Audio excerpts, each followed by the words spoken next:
St. John's wort, or Hypericum perforatum, or Iperico in Italian, is a wonderful herb that usually blooms on the Saint Jean de Baptiste Day, which is June 24th. It's very easy to distinguish. It has these pretty flowers with the stamen coming out and these small leaves, and I will tell you in a minute the secret that identifies St. John's wort as opposed to any other plant. So what is it good for? The dried flowers can be made into a tea that can be used for mild depression. You can make an oil with pure olive oil or any other kind of nice clean oil that you would like to use.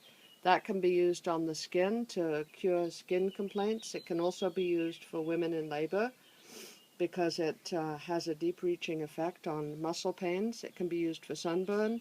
It can be used for small aches and sprains of the musculoskeletal system of the body. You can make a tincture out of it with alcohol, and that tincture can be used for headaches or joint pain or menstrual pain, any kind of nerve pain. So it works on the nerves directly. One caution, it can increase photosensitivity, so if you are using it a lot, be careful when you go out into the sun because you can burn. So how do we tell if it's St. John's wort? If you have alcohol and you're making a tincture, you put the St. John's wort in a jar, fill it up to the top, like I have here.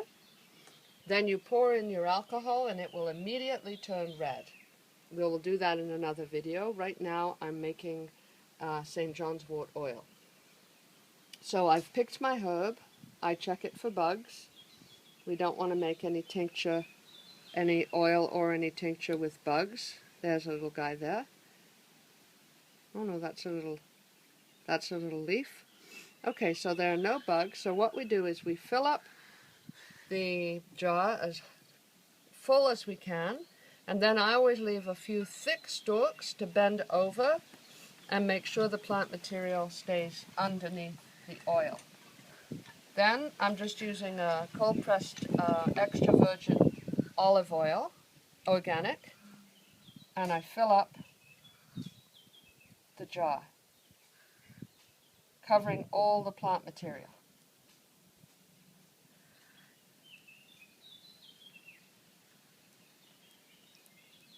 There we go.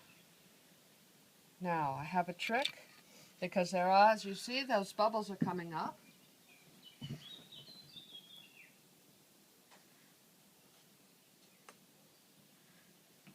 So I like to press down the leaf with a little stick or a chopstick. I usually use a chopstick. Just pressing down around the side, helping the bubbles to come out. See? Bubbles are coming out. Air trapped in there is going to lead to mold, which you don't want. So I make sure that everything's stuck under there. Make sure the bubbles are out. There we go. And then I'll pour a little bit more oil on top. Now what I like to do is I like to put up my tinctures with the moon. So this is a new moon tincture. I'll put it up with the new moon, and then we'll let 6 weeks pass. So the full moon, the new moon to the full moon, and then I'll decant it on the second full moon from now. Put the lid on, not too tight.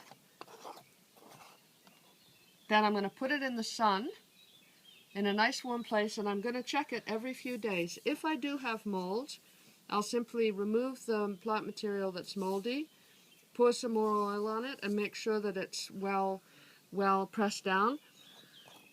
But I like to check it frequently in the beginning to make sure that it's not molding. When I check it, I'll just poke it again a little bit with the chopstick and make sure all the bubbles come up.